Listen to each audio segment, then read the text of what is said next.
확정된 내용을 들으시려면 올해 연말이나 아니면 내년 연초에 뉴스를 통해서 확인하시면 됩니다. 미리미리 알고 싶으신 분들, 내년 2025년 예산, 나에게 해당되는 사항은 어떤 것들이 있는지 오늘 총 정리해서 요약해 드릴 테니까 계속 시청해 주시기 바랍니다. 안녕하세요, 임플란트 타이거입니다. 지금 현재 치열한 예산 전쟁이 진행 중입니다. 정치적으로 예민한 예산 사업 말고 국민들에게 필요한 예산, 이 부분에서는 여당이든 야당이든 대부분 이견이 없습니다. 그래서 전체적으로 내년 예산 수혜자별, 그러니까 어떤 사람들이 어떻게 예산 지원을 받을 수 있는지, 각종 지원금이나 혜택을 받을 수 있는 내용, 어떤 것들이 있는지 확인해 볼 텐데요. 일단 먼저 제목부터 말씀드리겠습니다. 취약계층에 대한 예산, 이 내용은 복지 예산이고요. 어르신 예산 65세 이상, 대부분 65세 이상 예산, 그리고 장애인, 한부모 가정이나 취약 아동에 대한 예산도 편성되었고요. 출산 가구, 육아 가구에 대한 예산, 청년 예산, 중장년, 그리고 경력 단절 여성에 대한 예산, 소상공인, 중소기업, 벤처기업에 대한 지원금, 농민, 군인, 국가유공자 순으로 설명드리겠습니다. 자, 제일 먼저 취약계층입니다. 이 내용은 지난번 영상에서도 한번 소개해드린 바가 있는데요. 복지 예산이기 때문에 이 부분은 그대로 통과될 가능성이 100%다. 거의 변함없이 확정될 것이다 생각하시면 됩니다. 일단 기초생활수급 가구입니다. 연간 최대 3,086만원까지 지원받을 수 있습니다. 4인 가구 기준인데요. 생계급여는 올해까지는 2,200만원에서 내년에는 2,341만원까지 확대됩니다. 그리고 의료급여, 건강생활유지비가 연간 7만원에서 14만원 2배 확대되고요. 주거급여는 연간 632만원에서 654만원까지 올라갑니다. 교육급여 받으시는 분, 고등자녀 1인 기준입니다. 연간 73만원에서 77만원까지 받을 수 있습니다. 그래서 연간 최대 3,086만원까지 지원받을 수 있다. 이 내용 체크하시고요. 그리고 신규로 들어가는 농식품 바우처가 있습니다. 한 달에 10만원, 4인 가구 기준 농식품 바우처를 지원해준다. 이 예산이 편성되었고, 에너지 바우처 동계 31만 4천원, 하계 5만 3천원 이렇게 지원합니다. 통합문화이용권 연간 13만원에서 14만원으로 인상되었습니다. 스포츠 강좌 이용권 5천원 인상되었는데 내년에는 10만 5천원 받을 수 있습니다. 자립을 원하는 저소득 청년, 자활성공금도 있고요. 희망저축계좌도 받을 수 있습니다. 자활성공금, 이번에 신규로 예산이 편성되는 내용인데요. 최대 150만원 받을 수 있습니다. 희망저축계좌, 정부 매칭 360만원에서 720만원까지 확대되고, 또 하나 새롭게 편성된 청년자립자금 최대 1,200만원까지 지원받을 수 있습니다. 자, 어르신입니다. 대부분 65세 이상에 해당되는 내용들인데요. 사회활동을 원한다. 아직까지 나는 늙지 않았다. 그래서 더 일하고 싶다 하는 분들, 노인 일자리 올해는 103만 명이었는데 내년에는 110만 명입니다. 민간형 일자리 22만 5천 명에서 23만 5천 명, 사회서비스형 일자리 15만 1천 명에서 17만 1천 명, 공익형 일자리 65만 4천 명에서 69만 2천 명 이렇게 늘어났는데, 사회서비스형 일자리는 한 달에 76만 1천 원, 공익형 일자리는 한 달에 29만 원 받습니다. 민간형 일자리는 정부에서 보조금을 지원해주는 사업이기 때문에 어떤 직장에 어떤 민간형 일자리에 근무하느냐, 여기에 따라서 근무 조건이 다릅니다. 일상생활 활력, 건강 분야에서는 시니어 친화형 국민체육센터 20개를 늘립니다. 그리고 노인 전용 평생교육 바우처가 이번에 신설되었습니다. 연간 35만원 받을 수 있는데요. 평생교육, 그러니까 내가 어떤 것이든 배우겠다 하시는 분들, 일단 신규로 8,000명 선발하니까 이 내용 확인해 두셨다가 필요하신 분들은 요긴하게 활용하시면 됩니다. 응급호출기 30만 대 보급, 돌봄 분야에서 예산이 책정되었습니다. 고령자 복지주택입니다. 일반 주택에서 생활이 어려운 분들 연간 1,000호, 여기에서 3,000호까지 확대됩니다. 그리고 새롭게 편성된 예산인데요. 복지주택 단지 내에 돌봄복지관을 4개 일단 시범 운영합니다. 다음은 장애인 분야입니다. 일자리 원하는 장애인 고용장려금 63만 명에서 76만 명으로 확대됩니다. 고용장려금 63만 3천 명이었는데요. 내년부터는 75만 6천 명, 1인당 월 35만원에서 90만원 장려금을 받을 수 있습니다. 취업성공 패키지 1000명 늘렸습니다. 13,000명에서 14,000명. 직접 일자리도 2,000명 늘렸습니다. 32,000명에서 34,000명입니다. 그 외에도 최중증 장애인 이분들에 대해서는 긴급 돌봄센터 2개소를 시범 도입하고요. 또 24시간 의료 서비스를 제공하는 의료 집중형 거주시설 한 군데 일단 먼저 시범으로 실시합니다. 다양한 서비스를 원하는 장애인들이 있습니다. 개인 예산제를 확대합니다. 현재 8개 시도에서 운영하고 있는 시범사업 내년에는 17개 시도로 확대하고요. 장애인 등록증, 모바일로 된 장애인 등록증을 신규 도입합니다. 한부모 가정 취약 아동 예산입니다. 양육비를 못 받은 한부모 나라에서 먼저 지급해 드립니다. 중위소득 100% 이하 13,500명 정도 예상하고 있는데요. 이분들 양육비를 못 받았다면 양육비를 나라에서 먼저 지급하는데 연간 240만원, 여기에 경제적으로 어려운 한부모, 중위소득 63% 이하 이분들은 아동 양육비를 내년에는 276만원 받을 수 있도록 편성했습니다. 위기 임산부가 출산한 아동, 나라에서 먼저 안전하게 보호할 수 있는 예산, 상담기관에서 산모의 안전한 출산 지원, 그리고 출산을 어떻게 하느냐, 양육을 어떻게 해야 되느냐 이런 내용에 대한 자세한 정보를 제공하는데 긴급하다 해당되는 분들 한 달에 100만원 긴급 위탁보호비를 받을 수 있고, 그리고 출생 이후 등록제를 운영해서 가정, 시설에 대한 보호를 할 수 있는 예산도 편성했습니다. 그리고 보호시설에서 퇴소한 청소년들, 나이가 들면서 보호시설에서 더 이상 있을 수 없는 청소년들, 이 청소년들 자립지원 수당을 강화하는데요. 지금은 480만원입니다. 연간 480만원 받았는데 내년에는 600만원 바뀌고요. 여기에 추가적으로 성폭력 보호시설 퇴소 미성년 피해자, 이 사람들은 연간 600만원 자립지원 수당을 받을 수 있습니다. 그리고 출산 육아 가구에 대한 예산도 편성되었습니다. 육아 부부 필요한 시기에 필요한 육아 시간을 제공받습니다. 그렇기 때문에 육아휴직 급여 상한제도 바뀌는데 월 150만원에서 최대 250만원까지 육아휴직을 한 분들 급여 상한액 100만원 증가했고요. 육아휴직 급여 사후지급금 월 20%는 해지됩니다. 그리고 배우자 출산 휴가 급여 지원을 5일만 지원해 주었다가 20일까지 배우자 출산 휴가 급여를 지원합니다. 그리고 육아 기간의 근로시간 단축 급여 월 200만 원이었는데 이것도 220만 원, 육아휴직 기간의 대체 인력에 대한 지원금을 정부에서 보조해 주는데 지금까지는 한 달에 80만 원만 지원했던 것, 내년부터는 120만 원입니다. 그리고 새로 편성된 예산입니다. 육아휴직 동료, 그러니까 육아휴직을 하게 되면 동료들이 업무 분담을 할 수 있는 이 지원금, 지금까지는 없었는데요.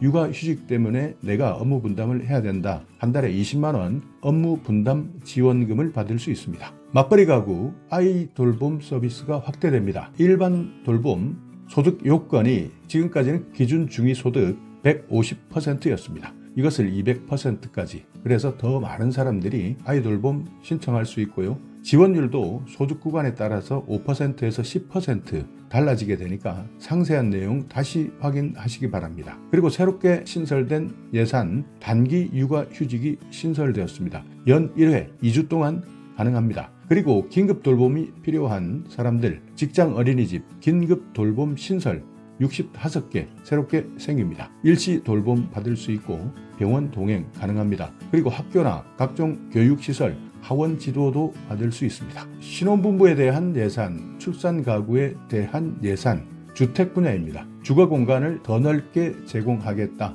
든든 전세 신규로 3만 호가 제공되고요. 분양 같은 경우에는 신혼부부나 신생아, 다자녀 특별 공급이 내년에는 4만 7천 호까지 확대됩니다. 올해는 4만 2천 호였는데요. 내년에는 4만 7천 호까지 확대됩니다. 대출 분야입니다. 신생아 특례소득 요건 우대금리가 상향됩니다. 지금은 1억 3천까지였는데 내년부터는 2억 5천까지 가능합니다. 추가 자녀당 0.2%에서 0.4%로 변경됩니다. 우대금리가 변경되는 겁니다. 그리고 초등학교 다니는 학생들 늘봄 학교가 확산되고 저소득 학생 맞춤형 장학금이 확대됩니다. 늘봄학교 초1에서 초1, 2까지 가능하고요. 꿈사다리 장학금 2,000명에서 3,000명까지 확대되고 영재 키움 프로젝트도 638명에서 내년에는 723명까지 확대됩니다. 밤에도 문을 여는 병원이나 약국이 더 확대되는데 심야 운영 달빛 어린이병원 2배로 확대됩니다. 45개에서 93개소, 소아 전문 응급의료센터 12개소에서 14개, 공공야간 심야약국 64개에서 220개, 소아암센터 장비를 확충합니다. 5대 권역 경기, 강원, 경북, 경남, 충청, 호남 소아암센터 기관에 대한 장비를 확충합니다. 다자녀 혜택입니다. 지금까지는 전기차 구매 보조금 기본 300만 원이었는데요. 2자녀다 100만 원 추가되고 3자녀 200, 4자녀 300만 원까지 추가됩니다. K패스 일반 20%인데요. 2자녀 이상은 30%, 3자녀 이상은 50%로 확대됩니다. 청년 분야입니다. 국가장학금 100만 명에서 150만 명까지 늘어납니다. 주거안정장학금 이번에 새로 신설되는데 연간 240만 원 받을 수 있는 주거안정장학금 42,000명 받을 수 있고요. 근로장학금도 14만 명에서 20만 명까지 확대됩니다. 그 외에도 대통령장학금이나 최우수 석박사생 120명에서 215명, 석사는 월 150만 원, 박사는 월 200만 원을 받을 수 있도록 장학금 지원하고 저소득 우수 석사생은요 연간 500만 원 받을 수 있고요. 한국형 스티펜드, R&D 참여 대학원생 석사 80만 원, 박사 한 달에 110만 원 받을 수 있도록 정부에서 보장합니다. 청년 사회 초년생입니다. 경력 개발을 할 수 있도록 하고 자산을 형성할 수 있도록 하고 그리고 주거도약을 뒷받침할 수 있는 예산, 이번에 청년 미래 플러스라는 예산이 새롭게 신설되었습니다. 산업특화 경력 개발, 그러니까 개인별 성장 로드맵을 설계할 수 있도록 하고 현직자 멘토링 OJT 프로그램을 지원받을 수 있는 청년 미래 플러스 새롭게 예산이 편성되었다. 그리고 기존에 있었던 청년 도약 계좌 이것을 월 40에서 70만 원 이렇게 조금씩 나누어서 매칭해 드렸는데 이제는 아예 70만 원까지 모두 못 박았습니다. 정부 매칭 한도를 70만 원 상향했습니다. 청년주택 드림대출 분양가 80%까지 대출해 드리는데 이자는 2.2%로 대출합니다. 청년 월세 한시 지원금도 있습니다. 12달 한 달에 20만 원 지원해 주던 것을 이제 24개월 2년 동안 받을 수 있도록 바뀌었습니다. 취업준비생에 대한 예산도 있습니다. 일 경험하고 싶다. 그러니까 이 일이 어떤 것인지 나에게 맞는 것인지 아닌지 이런 것들을 해보고 싶다 하는 사람들, 하는 청년 48,000명에서 58,000명 늘렸고요. 빈 일자리 채움 패키지도 생겼습니다. 58,000명인데 훈련 또는 취업수당을 480만 4천 원 지원해드리고요. 2년 연속 근로한 청년들 480만 원을 더 받을 수 있고요. 기술연수 3개월에서 6개월까지 받을 수 있도록 예산을 편성했습니다. 재학 중인 사람들, 내가 아직까지는 학교를 다니고 있는데 앞으로 어떤 일을 할까? 이런 분들에 대한 맞춤형 고용서비스 운영 대학을 만드는데 15만 명에서 18만 명 더 확대하고요. 지역에 있는 청년이 취업을 한다, 정착한다. 이런 예산이 5개 지역 기업에 취업한 사람들 주거비용을 지원해드리고 청년 네트워킹을 지원해드립니다. 해외 나가고 싶다 하는 청년들 5,000명에서 6,000명, 1,000명 더 늘렸습니다. 코이카 해외봉사단 항공료를 지불해드리고 생활비 그리고 체재비를 지원합니다. 청년예술인, 청년교육단원을 350에서 600명까지 확대하고 청년예술단원 이번에 신설된 내용인데요. 우수단원을 선발해서 매년 140명을 대상으로 110회 공연할 수 있도록 지원합니다. 고립 청년들 많습니다. 이런 사람, 이런 청년, 고립을 깨고 취업하고 싶은 청년 사회복지 지원 예산이 편성되었습니다. 미취업 졸업생 6만 명에 대한 채용 박람회 자격증 교육, 졸업생 특화 프로그램 이런 것들 대상이 6만 명인데요. 예산을 편성했고요. 구직을 아예 단념한 청년들 9,000명에서 12,000명까지 예산 드립니다. 월 50만 원 참여 수당 드리고요. 고립 은둔 청년 1,000명입니다. 이 사람을 찾아내고 정서치료, 심리치료 그리고 사회복귀까지 지원해드립니다. 중장년 경력 단절 여성입니다. 중장년 내일 패키지 6만 1,000명, 6만 5천 명까지 늘립니다. 생애 경력 설계도 해드리고 전직 스쿨 제도약 프로그램을 지원합니다. 폴리텍 대학 들어보셨을 텐데 이곳을 통해서 직업훈련을 받을 수 있습니다. 신중년 특화학과가 5개 생기고 뿌리산업, 기초산업이죠. 여기에 대한 교육센터 3개소가 신설됩니다. 중장년 내일센터 전국에 35개, 38개로 확대되고요. 중장년 인턴제도 910명, 월 150만원 수당을 지원받을 수 있도록 신규로 예산 편성되었습니다. 그리고 정년이 끝난 사람들 그 이후에 무엇을 할까? 이분들에 대한 예산인데요. 계속 고용 장려금입니다. 지금까지는 전원 재고용했을 때 정부에서 장려금을 지원했는데 이제는 일부를 재고용해도 정부에서 장려금을 받을 수 있습니다. 한 달에 30만 원씩 최대 3년 동안 기업에게 지원하는 것이기 때문에 정년을 연장할 수 있고 또 정년을 아예 폐지하고 재고용할 수 있는 예산이 생겼다. 이 부분도 확인하시기 바랍니다. 경력 단절 여성입니다. 전문성이 있는 여성들 경력이 단절되는 것 정말 사회적 손실이 더 큽니다. 이때 새 일센터 직업훈련 받을 수 있고요. 참여 수당까지 드립니다. 최대 직업훈련 4개월 받으면서 한 달에 10만 원 참여 수당을 받을 수 있습니다. 그리고 일 경험을 하고 싶다 하는 분들 일단 인턴으로 채용했을 때 지원금을 최대 3개월 동안 한 달에 80만 원씩 지원합니다. 그리고 정규직으로 채용하겠다 할 때는요. 고용유지 장려금 기존에 6개월 이후에 140만 원 고용유지 장려금을 지원했는데 이제는 여기에 신규로 12개월 이후에는 80만 원을 더 드린다 하는 것도 이번 예산에 새롭게 편성되었습니다. 소상공인 분야입니다. 정말 요즘 경기 때문에 어렵다 하시는 분들 많은데요. 비용 부담을 완화시키기 위한 금융 분야에서는 전환보증 상환기간을 최대 5년 연장합니다. 대환대출 그러니까 이자가 너무 많다 하시는 분들은 금리 7% 이상 현재 대출 금리를 내고 있다면 4.5%까지 인하하고요. 정책자금 받은 분들 상환기간도 최대 5년 동안 더 연장됩니다. 그리고 배달비, 택배비 연간 최대 30만 원 지원받을 수 있고 인건비 분야 스마트기기나